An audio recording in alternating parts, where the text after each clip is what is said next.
PD수첩이 경제 전문가 106명을 대상으로 한 조사 문항엔 우리나라 부동산 가격의 향방에 대한 질문도 있었습니다.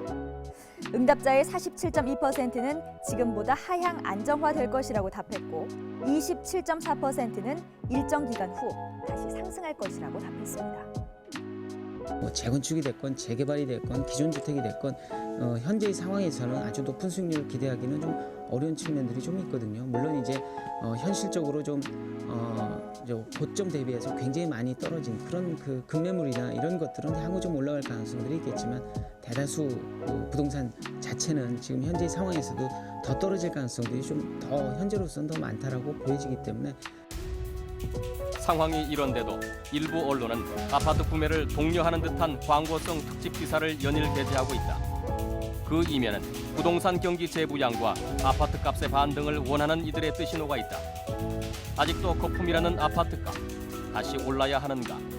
근데 지금까지 정부가 해온 것들, 또 언론이 이렇게 주문해온 것들은 보면 연착륙이라는 미명하에 계속 바람이 좀 빠질만 하면 다시 바람을 집어넣고 하는 그런 식의 행태가 계속 되풀이 왔습니다. 그 가운데 정말 이렇게 엄청난 국가 전체적으로 이렇게 엄청난 자원을 낭비하고 계속 거품을 키워온 겁니다.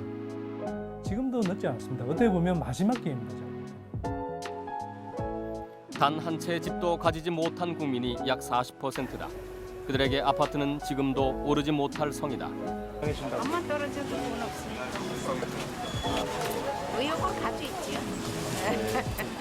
네, 살라고 의욕은 가지고 있는데 이건 뭐 떨어져도 아직은 부동산이 정착을 못한 것 같아. 말로만 떨어져도 살라고. 아직은 집값이 좀 비싸죠. 없는 서민들이 집 하나씩 살라고 금년에 좀 벌어서 살라고 하면 또 올라가 버리고 나면 또 못 사고 또 올라가면 나면 또 못 사고 그리고 반나그니까 차가서 어려지죠. 어렵게 되죠. 원 2천원이고 원 1,000원이고 원또 1,000원. 지금이야말로 서민을 위한 근본적인 대책이 마련돼야 한다는 지적이다. 양말 한 짝, 멸치 한 줌을 살 때도 통용되는 법칙이 수억 원에 달하는 아파트를 살 때는 통하지 않는다. 지금껏 물건은 보지도 못한 채 수억 원에 달하는 상품을 사왔다. 후분양 제도가 정착됐다면 지금 같은 입주 대란은 없지 않았을까? 사실 이제 선분양 제도는 공급적 위주의 정책이죠. 과거에 보면 이제 주택이 부족할 때 공급자들이 은행으로부터 돈을 빌려서 주택을 지어서 미리 또 분양자로부터 돈을 받아서 주택을 건설하기 때문에 소위 땅 짓고 헤엄치기식의 소위 건설 회사를 위한 제도다 그렇게 볼 수는 있습니다. 그러나 뭐 이런 것들이 품질이 담보도 안 되고 또 사실은 짓기 전에 분양하다 보니까 제대로 수요와 공급이 일치하지도 않는 그런 여러 가지 소비자에게 피해를 주는 문제점도 있거든요.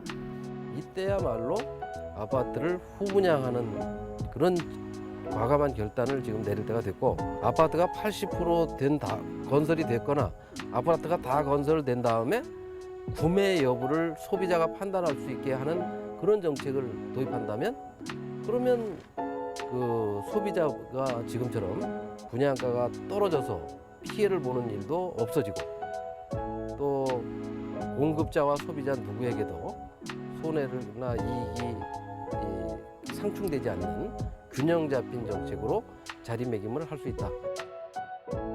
네, 전승건 PD. 후분양제를 실시해야 한다는 것은 오래전부터 이야기가 되어 온 거죠? 네, 그렇습니다. 입주 대란에 내몰린 분들을 만나면서 후분양제였다면 어땠을까 하는 생각을 해봤습니다. 후분양제였다면 자신이 살고 있는 아파트가 팔리지도 않아 자산 운용이 불가능한 상황에서 새로 아파트 분양을 받지는 않았을 것입니다. 그랬다면 지금의 이런 고통도 없었을 텐데요. 이번 입주 대란의 가장 큰 교훈이 아닐까 싶습니다. 네, 전승건 PD 수고했습니다. 저는 우리나라 젊은이들이 잘하고 있다고 생각해요. 그러니까 이렇게 애들을 좀 안 낳아줘야 그것도 1, 2년이 아니라 제가 생각해 한 5년에서 10년 정도 안 낳아줘야 저희 세대들이 정신을 차릴 겁니다.